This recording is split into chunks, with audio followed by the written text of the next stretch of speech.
treble clef,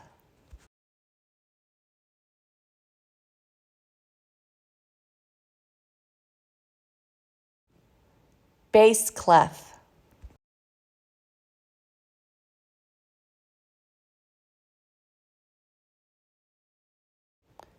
alto or viola clef,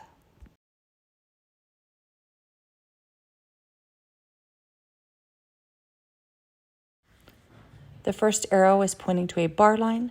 The second arrow is pointing to a quarter note, which gets one beat. The top arrow is pointing to the measure. And the last arrow is pointing to a quarter rest, which gets one beat of silence.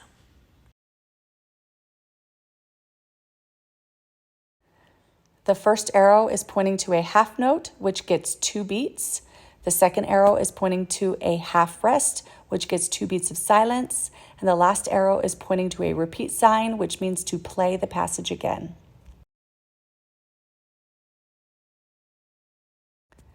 The first arrow is pointing to a 4/4 time signature, which means there are 4 beats in every measure. The second arrow on the bottom is pointing to a whole note, which gets 4 beats. The top arrow is pointing to a measure.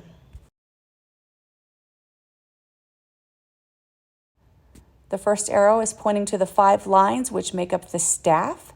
The second arrow is pointing to a whole rest, which gets 4 beats of silence.